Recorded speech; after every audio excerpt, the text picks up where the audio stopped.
Hello everyone. आज अपन Nutcracker syndrome के बारे में डिस्कस करेंगे। नटक्रैकर सिंड्रोम होता क्या है? ओके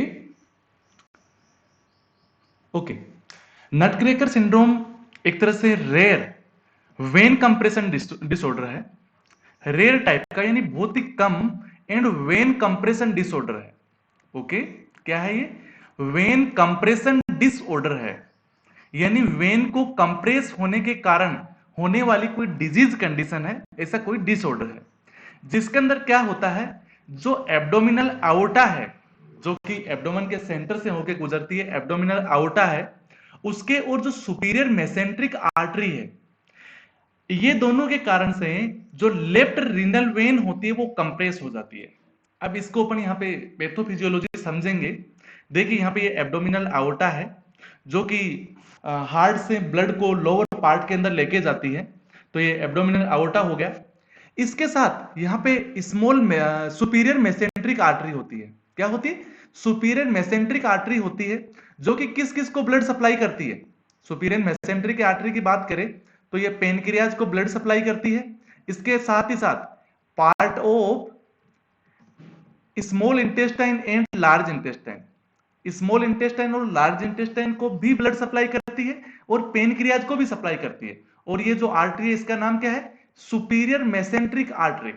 यानी दो आर्टरी होती है एब्डोमेन कैविटी के अंदर। एक सुपीरियर मेसेंट्रिक आर्टरी होती है और एक होती है इसकी इंफीरियर मेसेंट्रिक आर्टरी, जो कि कोलोन एंड जो रेक्टम वाला पार्ट है उसको सप्लाई करती है। बट जो एब्डोमिनल आउटा है, ये देखिए एब्डोमिनल आउटा है और यहाँ पे सुपीरियर मेसेंट्रिक आर्टरी है। इनके बिटवीन यहाँ पे जो एंगल बनता है, ये जो एंगल बनता है ये एवरेजली अपन बात करें तो यहाँ पे 45 डिग्री का होता है।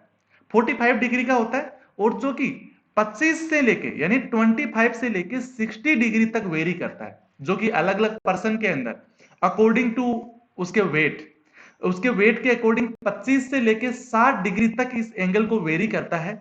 और अपन यदि बात करें तो किसी भी पर्सन के अंदर किसी भी ऑर्गन या फिर किसी भी ब्लड वेसल्स को लोकलाइज रखने के लिए उसके अंदर कुछ फैट्स डिपॉजिट रहती है। इस तरीके से फैट डिपॉजिट रहती है और इस फैट के कारण से ये लोकलाइज रहती है। बट यदि कोई ऐसा पर्सन है जिसका वेट बहुत कम है तो उसके अंदर ये एंगल कम मिलेगा, और जो फैटी पर्सन है उसके अंदर ये एंगल ये ज्यादा मिलेगा। ओके, बट यहां पे जो एंगल है superior mesenteric artery and abdominal outta, इनके बिटवीन जो एंगल है, इस एंगल से होके यहां पे एक वेन गुजरती है जिस वेन को अपन लेफ्ट रीनल वेन बोलते हैं। क्लियर है? क्या बोलते हैं? लेफ्ट रीनल वेन बोलते हैं। क्लियर है? ओके, यहां पे होके गुजरती है, इस तरीके से होके गुजरती है, जिसको अपन यहां पे एक दूसरे कलर से यहां पे समझने की कोशिश करेंगे। ओके, यहां पे जो एंगल है इस एंगल के नीचे से इसके बिटवीन यहां से होके गुजरती है और इसको अपन क्या बोलते हैं? लेफ्ट रीनल वेन बोलते हैं। लेफ्ट रीनल वेन बोलते हैं।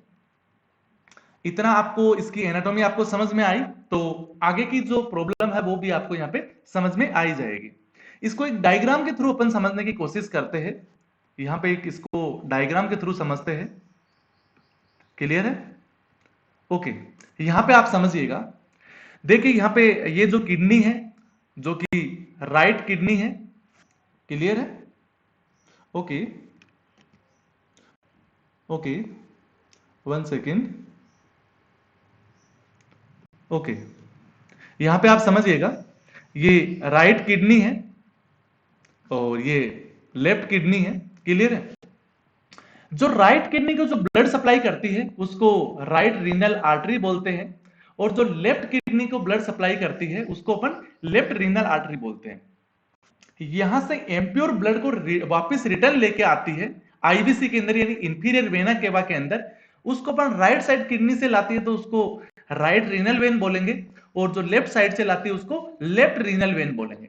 और अपनी जो प्रॉब्लम है वो किसकी है? लेफ्ट रीनल वेन की है, क्योंकि जो लेफ्ट रीनल वेन है इसके बिटवीन यहां पे एंगल बनता है, उस एंगल से होके गुजरती है। जैसे ये सुपीरियर मेसेंट्रिक आर्टरी है और इधर ये एब्डोमिनल आउटा है। ओके, यहां पे आपको दिखाई भी दे रहा है ये क्या है?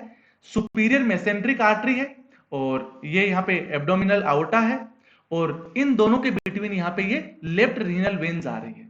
अब ये लेफ्ट रीनल वेन यहां पे कंप्रेस होती है और इस कंप्रेशन को ही अपन क्या बोलेंगे यहां पे, इसको अपन नट क्रैकर सिंड्रोम बोलते हैं। और इसके कारण से अलग अलग तरह के सिम्टम्स आते हैं, इसके अलग अलग तरह का ट्रीटमेंट होता है, इसको अपन यहां पे समझेंगे। बट यहां पे इसके साथ एक एसोसिएटेड डिसऑर्डर और भी होता है, एक होता है सुपीरियर मेसेंट्रिक आर्टरी सिंड्रोम। इसको आप यहां पे समझिएगा, सुपीरियर मेसेंट्रिक आर्टरी सिंड्रोम। देखिए ये जो पार्ट है यहां पे, ये एब्डोमिनल आउटा है और ये सुपीरियर मेसेंट्रिक आर्टरी है, इसके बिटवीन यहां से लेफ्ट रीनल वेन तो गुजरती है, इसके साथ ही साथ ड्यूडेनम का थर्ड पार्ट भी गुजरता है।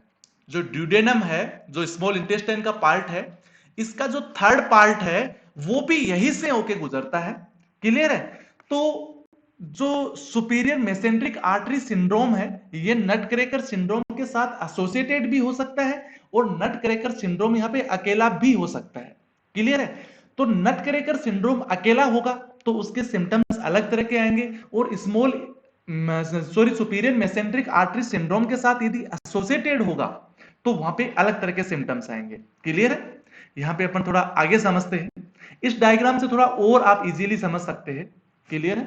यहां से आप थोड़ा सा और इसको समझने की कोशिश करिएगा। ओके, यहां से अपन इसको समझते हैं। क्लियर है? ओके ओके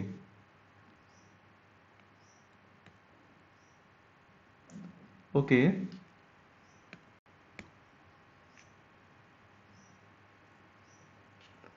ठीक है, यहां से अपन समझते हैं। यहां पे देखो, यहां पे सुपीरियर मेसेंट्रिक आर्टरी है, ये लेफ्ट रीनल वेन है और यहीं से गुजरता है ड्यूडेनम, यहीं से गुजरता है ड्यूडेनम। क्लियर? तो जब ड्यूडेनम भी यहां से कंप्रेस होगा तो उसके अदर डाइजेस्टिव सिस्टम के जो भी साइन सिम्टम आएंगे वो भी आएंगे, और अकेली रीनल वेन यहां पे कंप्रेस होगी तो वहां पे किडनी से रिलेटेड कुछ साइन सिम्टम है वहां पे शो होंगे। क्लियर है? यहां पे इस डायग्राम से भी आप यहां पे समझ सकते हैं, यहां पे भी देखिए बहुत ही अच्छे से इस डायग्राम से भी समझ सकते हैं। क्लियर है?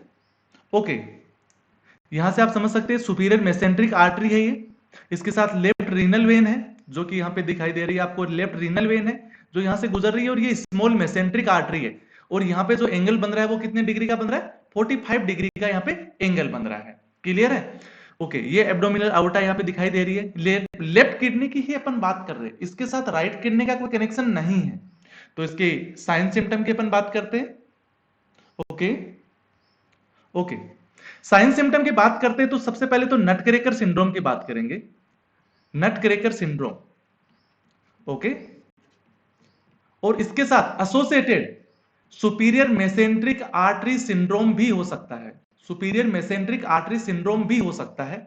यदि अकेला यहां पे नट क्रैकर सिंड्रोम होगा तो क्या होगा, जब ये रीनल वेन कंप्रेस हो जाएगी, देखिए यहां पे जो ये रीनल वेन गुजर रही थी ये यहां पे कंप्रेस हो जाएगी, तो क्या होगा, किडनी के अंदर ब्लड भरने लग जाएगा, और जब किडनी के अंदर जब ब्लड आउट नहीं होगा, सिर्फ वहां पे भरने लग जाएगा, तो वहां पे जो उसका ग्लोमेरुलस है, उसके अंदर प्रोटीन की जो मेम्ब्रेन होती है वो वहां पे ब्रेक डाउन हो जाएगी, और जिसके कारण से क्या होगा, वहां पे प्रोटीन यूरिया दिखाई देगा।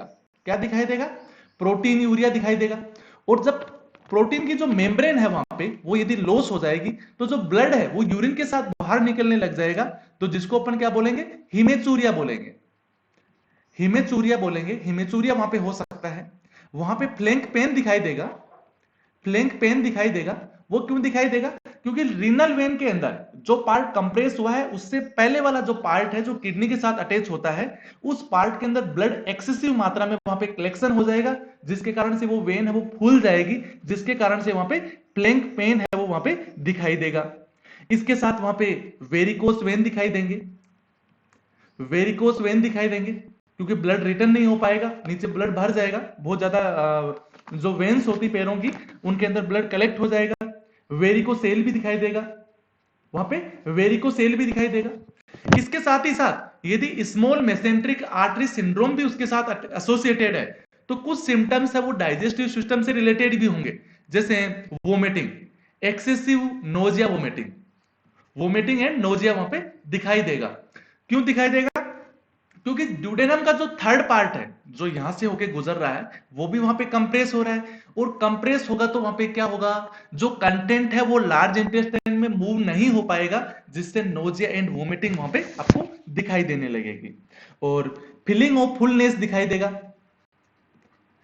Feeling of fullness, okay, feeling of fullness when eating, जब अपन खाना वाना खाएंगे तो वहां पे क्या होगा, फीलिंग ऑफ फुलनेस, यानी पेट भरा भरा लगेगा, क्योंकि वहां पे ड्यूडेनम का थर्ड पार्ट है वो वहां पे कंप्रेस है।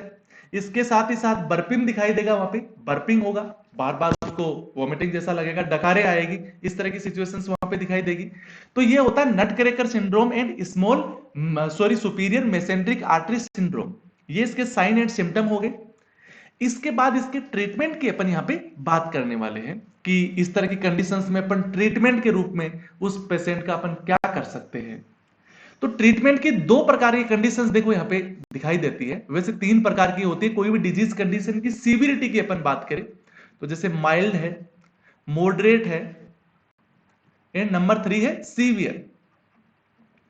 यदि माइल्ड और मॉडरेट है तो वहां पे अपन क्या बोलेंगे कि इस पेशेंट का वेट गेन करना चाहिए। देखो यहां पे सबसे पहले अपन ने देखा नहीं था अभी, इसका कोजेज क्या है, इस प्रकार के पेशेंट के अंदर कोजेज क्या है, वेट लॉस, वेट लॉस एकमात्र कोज है, वेट लॉस, वेट लॉस होने के कारण से ही नट क्रैकर सिंड्रोम होता है। तो माइल्ड और मॉडरेट जैसी सिचुएशन होगी तो उसमें अपन क्या करेंगे, वेट गेन करने की कोशिश करेंगे, क्या करेंगे, वेट गेन करने की कोशिश करेंगे।